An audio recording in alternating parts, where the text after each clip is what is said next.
Disculpen la interrupción. Eh, Como les iba diciendo, Dante Alighieri propone dos obras literarias. Una es la Vita Nuova, en la que describe cómo conoce a Beatriz y cómo el amor le genera una nueva perspectiva de la vida. Pero el culmen es la Divina Comedia. La Divina Comedia, dividida entre infierno, purgatorio y cielo, y cada uno es un canto, por lo tanto eran canciones, era poesía lo que se escribía sobre todo. Eh, la Divina Comedia aparentemente lo trataría un tema de amor, ¿no? Entonces sería profano. Es Dante, que está muy triste por la pérdida de Beatriz y decide recorrer el infierno, purgatorio y cielo para poder hablar una vez más con ella. Sin embargo, cada uno de los cantos es teología pura. Y es por ello que la teología empieza a bajarse, no en cuanto contenido, sino en cuanto a forma. Ya no va a ser escrita en latín y ya no va a ser solamente comprendida por unos pocos teólogos, sino que el lector que se aproxima a la Divina Comedia está leyendo una historia que es sagrada y profana, la historia de amor de Dante por Beatriz, pero a la vez está experimentando con cuestiones teológicas. Esta idea de la literatura, que es sobre todo escrita para los nobles, todavía no para el pueblo, sobre todo porque el pueblo en su gran mayoría es analfabeta, intenta modificar con el concepto de nobleza. La nobleza ya no va a depender de la riqueza y títulos nobiliarios, sino del amor. Y todas estas cuestiones los sacrificios que un hombre puede hacer, un caballero, por las damas, empieza a fraguar todas estas ideas de la caballería, lo que es una dama, un caballero. Existe una nueva forma de cortejo también, que sobre ello sería muy interesante leer en La llama doble de Octavio Paz, que analiza cómo va modificándose el amor y el erotismo según los diferentes periodos históricos, y es muy interesante cómo se modifica durante la caballería.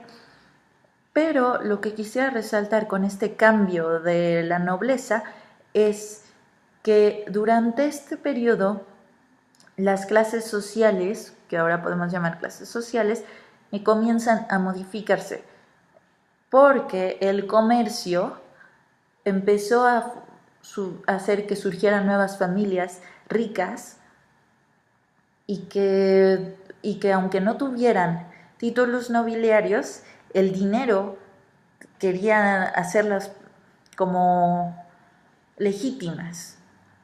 Entonces, al tener mucho dinero pero no tener el título de nobleza y ser despreciados por los nobles que aunque hubieran perdido el dinero seguían teniendo el título nobiliario, estos nuevos ricos, que son los burgueses y comerciantes, intentan legitimizarse por medio del arte. Entonces muchos comienzan a ser mecenas de escultores, literatos, arquitectos, y es por ello que comienza a modificarse un poco la idea del artista.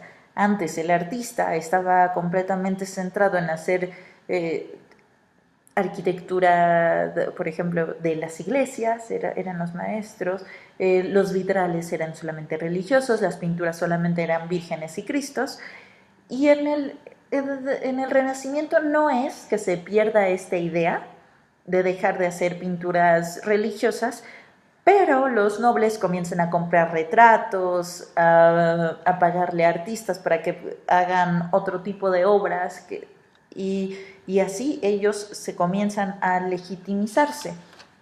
Esto lo podemos ver, por ejemplo, brevemente en la cuestión estética, es retomar el cuerpo humano. Durante la Edad Media, los cuerpos son cubiertos.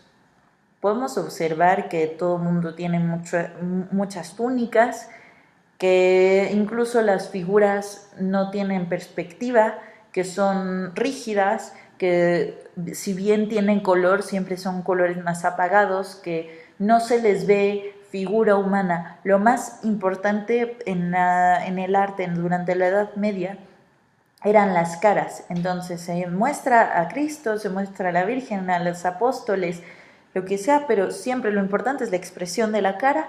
Las túnicas son lisas, no se ve nada de figura del cuerpo humano. ¿Qué es lo que pasa en el Renacimiento? Dicen, vamos a retomar la figura humana, vamos a retomar a los griegos, vamos a retomar a los romanos, que eran los maestros del cuerpo humano.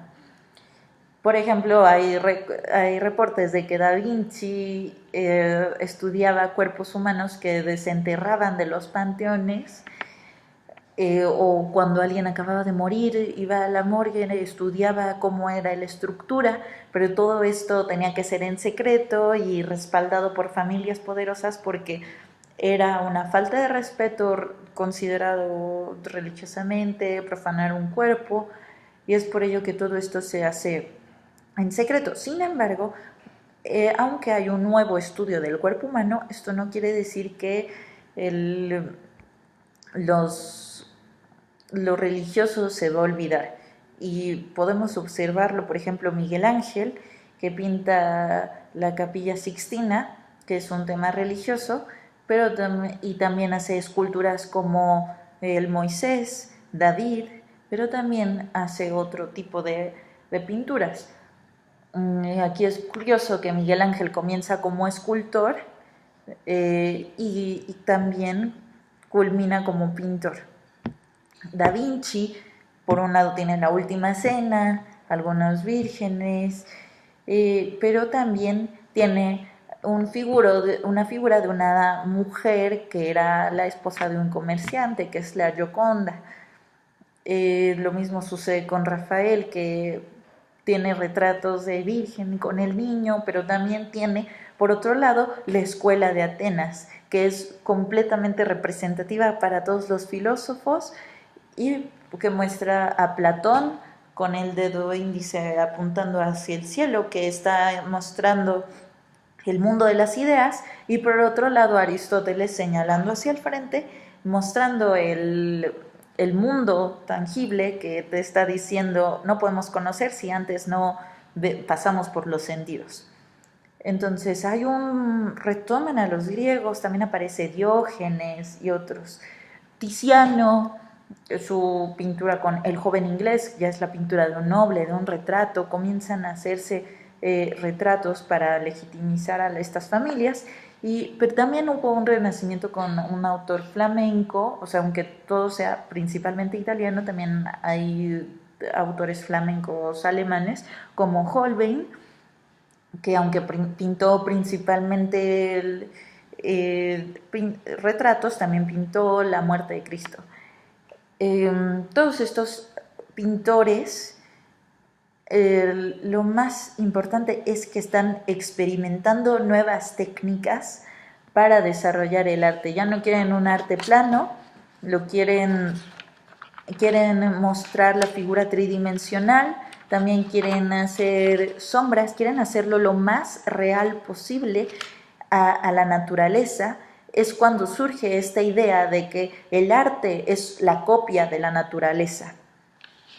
En este periodo del Renacimiento lo podemos dividir en dos, que es el 480 y el 580.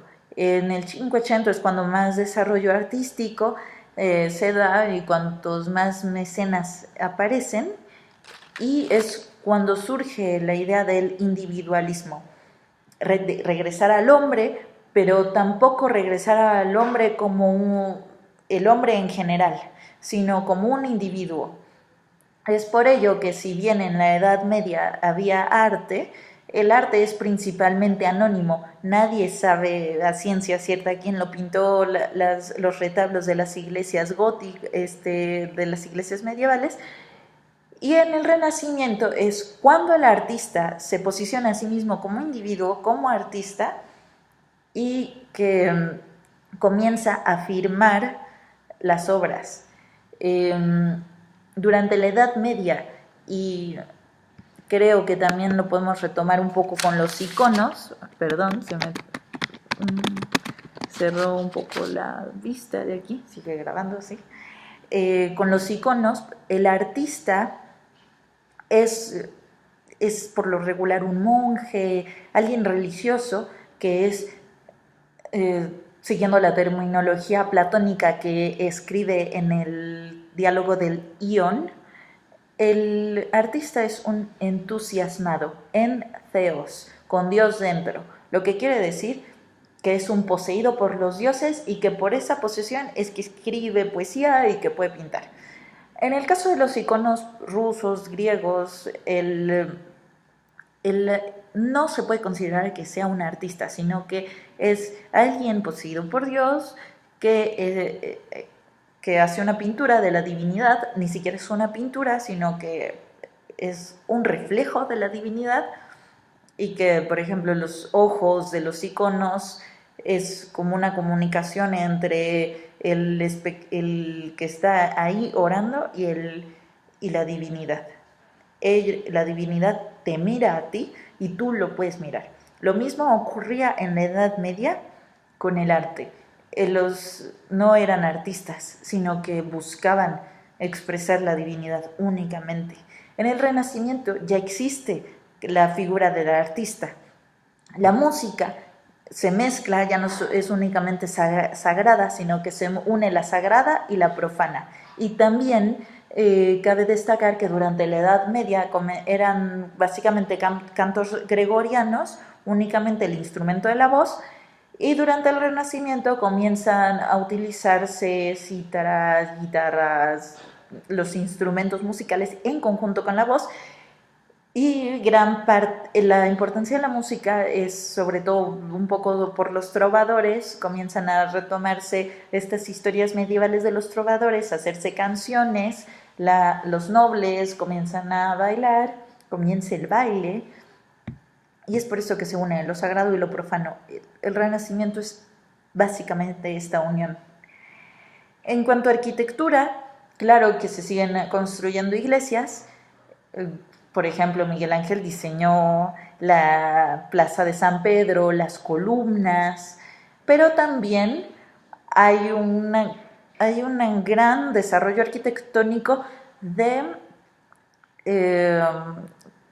palacios, casas particulares de burgueses, y lo más representativo en arquitectura son la creación del arco de medio punto, las cúpulas, las bóvedas de cañón y las pilastras. Entonces, podemos regresar a que esto es la mezcla de lo sagrado y lo profano en arquitectura, en música, en arte. Pero también durante este diplomado estudiaremos básicamente no tanto el arte, sino el pensamiento político y el pensamiento científico y religioso que se desarrolla durante el Renacimiento. Claro que esto no estamos profundizando tanto en estas videoconferencias, sino que en parte es lo que yo exponga se complementa con las lecturas. En filosofía es muy bueno siempre retomar los textos. Entonces, sobre política, ya habíamos dicho que la cuestión de nobleza comienza a modificarse, pero también tienen aspectos en los que no se quiere perder el control. Entonces, tenemos en el módulo 3 autores principales: Maquiavelo, Moro y Hobbes. En este momento les voy a decir brevemente. Moro escribió La Utopía, en el que plantea la cuestión de un mundo posible. Un mundo que no existe de facto, porque entonces dejaría de ser utópico y se convertiría en una realidad que puede ser modificada. En esta obra, Moro plantea que dejan de existir palabras como nunca y tal vez.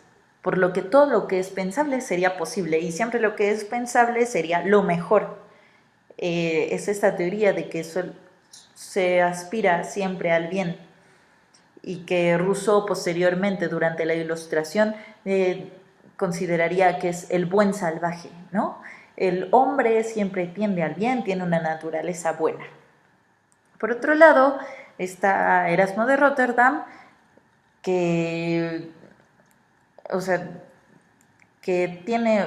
retoma a los griegos, incluso propone regresar al griego para escribir las obras, y de él se vuelve al estudio filológico, e incluso hay una pronunciación en griego, existen dos tipos de pronunciaciones, la itacista, que suena un poco más como el griego moderno, y por otro lado la erasmiana, que consiste en repetir las palabras y las vocales según están escritas.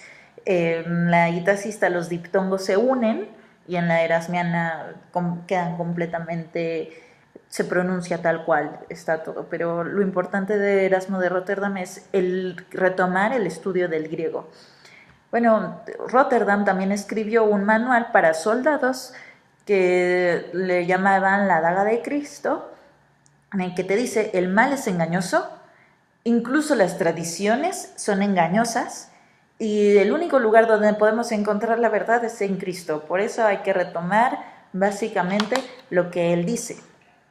Por otro lado está Thomas Hobbes, que escribió el Leviatán, que es un tratado político en el que te dice que todos estamos en un estado de naturaleza, el hombre es violento, hominis lupus hominis, el hombre es el lobo del hombre, por lo que cada hombre debe de dejar su voluntad y su propia violencia en manos de alguien que comande. Entonces no es que yo deje de ser libre, sino que yo cedo mi voluntad ante el Estado, para que el Estado salvaguarde sobre todo la propiedad privada del resto, y entonces el hombre ya no sea el lobo del hombre, porque el hombre por sí solo va a ser violento con el otro y va a imperar la ley del más fuerte. Es por ello que el Estado debe de cuidar a la sociedad civil. Y finalmente está Maquiavelo, que escribió El Príncipe, un libro sobre cómo debe gobernar un buen príncipe. Se lo escribió a uno de los Medici, y en él podemos encontrar, por ejemplo, que él aprueba el uso de mercenarios porque te da un mayor número de soldados, no tienes que alimentar a la milicia, aunque corres el riesgo de que son un poco peligrosos porque no se venden según el dinero. Otra idea es que el príncipe no debe de ser amado, sino que debe de ser temido. El príncipe debe de tener la autoridad suficiente para implantarse ante los demás. Y también, por ejemplo, con respecto a la religión, ya lo leeremos, que se debe de separar iglesia con las cuestiones del Estado, sí, pero el príncipe debe de salvaguardar la fe. Es por eso que la fe del príncipe es la misma fe que el pueblo va a tener. Esto en este momento no tiene ningún problema porque todavía no está surgiendo la reforma, pero posteriormente se verá que cuando hay grandes diferencias, por ejemplo en Francia, entre hugonotes, protestantes, católicos y quién sabe qué tanto, lo que debe de regir para que haya unidad popular es que la religión del monarca va a ser la religión que va a tener el pueblo públicamente. Ya se respetarán las minorías y el resto, pero la religión del pueblo es la misma religión que tiene el monarca. Eso lo veremos posteriormente en el tercer apartado. Pero también otra idea de Maquiavelo, y que es una frase muy conocida, es: el fin justifica los medios. Esto continúa con la idea de que el príncipe debe de ser temido y no amado.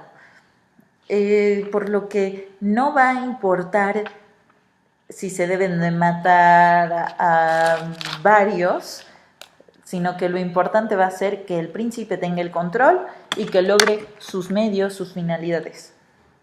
Eso es por un lado el pensamiento político. Por otro lado, el pensamiento religioso, científico, está muy entremezclado y es donde realmente se puede ver esta pugna entre razón y fe. Claro que durante el periodo del Renacimiento se van a dar las 95 tesis de Lutero, que van a comenzar con la Reforma Protestante, pero sobre ello hablaremos posteriormente porque es un tema muy grande y que abarca sobre todo el tercer módulo, que es las diferencias filosóficas entre protestantismo y catolicismo. Pero quisiera retomar sobre las cuestiones religiosas que se meten con las cuestiones científicas.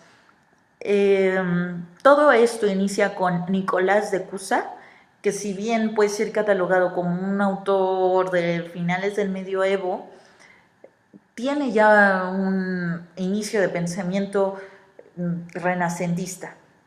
Nicolás de Cusa propone que una especie de panteísmo, que es Dios está en todo. Viene del griego pan, theos, disculpen mis apuntes, pan, todo, y theos, Dios, y que básicamente inspira al resto de los autores que van a aparecer durante el Renacimiento y los modernos. Nicolás de Cusa es la base para el panteísmo de Raimundo Lulio, de Giordano Bruno, durante el Renacimiento y posteriormente durante la Edad Moderna de Spinoza y Hegel. Entonces, sobre Lulio podemos afirmar que está una mezcla durante el periodo del Al-Andalusi en el que hay judaísmo, islam y cristianismo y que juntos hacen teología. Lulio escribió varios tratados, entre ellos el libro del gentil y los tres sabios, que es un hombre gentil que se acerca a un rabino, un imán y un cristiano, un filósofo cristiano, y le dice, bueno, ¿cuál es la religión verdadera? Y el rabino da sus opciones, el imán da las otras, y al final, obviamente, él concluye que es el cristianismo la religión verdadera. Ahora, es esta mezcla la que es interesante, porque a diferencia de lo que se pueda pensar durante la Edad Media en el que no había diálogo y todo esto, por el contrario, específicamente en esta área de España se da esta mezcla y este conocimiento y convivencia entre las tres religiones del libro. Y es por eso que comienza a modificarse un poco el modo en que se hace teología. La teología ya no es la de la suma teológica, en la que hay cuestión disputada, argumento, contraargumento, conclusión. La nueva teología que se está haciendo es un poco mística, está mezclada. Lulio utiliza, por ejemplo, la cábala para explicar cuestiones teológicas y siempre es muy mistérico, es una mística diferente a la de Santa Teresa de Ávila o San Juan de la Cruz. Es una mística que está mezclada y es por ello que es mal vista y que se mezcla con la ciencia, con la astrología, con la astrología en ese momento, si bien era lo de los horóscopos y se puede determinar que la luna en cierta posición afecta a nuestras predisposiciones y a la naturaleza y todo el resto, la astrología bien comprendida en ese momento, que era muy semejante a la alquimia, que la alquimia era prácticamente botánica y química, y que ahora se comprende como dar hierbitas y decir el horóscopo de que hoy te va a ir bien porque hoy estás dispuesto al amor y tendrás un gran día. Eso no es astrología y tampoco es la alquimia. Entonces, durante este periodo surgen muchos alquimistas y que son perseguidos, claro está, porque la tradición debe de ser cuidada por la iglesia y aún así hay una mezcla, se comienza a dar una mezcla de la religión con estas cuestiones astrológicas y alquímicas. Entonces ya les subiré en la página algunos de los libros, algunas imágenes que utilizan Raimundo Lulio y posteriormente Giordano Bruno para mostrar sus cuestiones memotécnicas. La memotecnia es únicamente cómo memorizar mejor. Y, en fin, Lulio es el maestro de Giordano Bruno y Giordano Bruno propone que que el mundo no es y el universo no es finito, sino que es infinito, lo cual significa que hay infinitos mundos. Esto fue mal visto y fue considerado herejía porque implicaría que si hay múltiples mundos infinitos y múltiples posibilidades, entonces el sacrificio de Cristo no sería único y redentor, lo cual implica que habría muchas formas de salvarse y que por lo tanto no dependeríamos únicamente de Cristo, entonces sería irrelevante, intrascendente. Esto no implica que habría multiplicidad de dioses, pero sí de salvaciones. Es por eso que es considerado hereje, además de que era por sus cuestiones memotécnicas y alquímicas, también el estudio de la botánica y de la química era mal visto, era considerado como hechicería. Y Bruno, a pesar de haber sido un monje, es quemado en Campo dei Fiori el 14 de febrero de 1600. Entonces, la religión está mezclada con la alquimia, con la astrología, que la alquimia va a ser al fin de cuentas química y un poco de botánica. Pero también hay una nueva concepción del mundo. Durante la Edad Media se tuvo una concepción tolemaica del sistema solar. Esto quiere decir el centro del universo es la Tierra y alrededor de la Tierra giran los demás planetas y el Sol.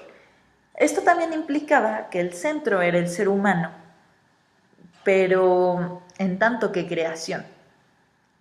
Después llega Copérnico y propone una teoría heliocéntrica. El Sol está en el centro y los planetas giran alrededor. Esto también viene a modificar muchísimo el pensamiento religioso, porque entonces el centro del universo ya no es el hombre como creación, sino que el centro del universo es una masa material, que incluso siguiendo Aristóteles, el mundo es finito, es corruptible y está delimitado por las esferas celestes. Y esto viene a modificar. Te dice que algo que es corruptible y finito ahora es el centro, que es lo más importante, y es como si la creación fuera relegada a un segundo plano.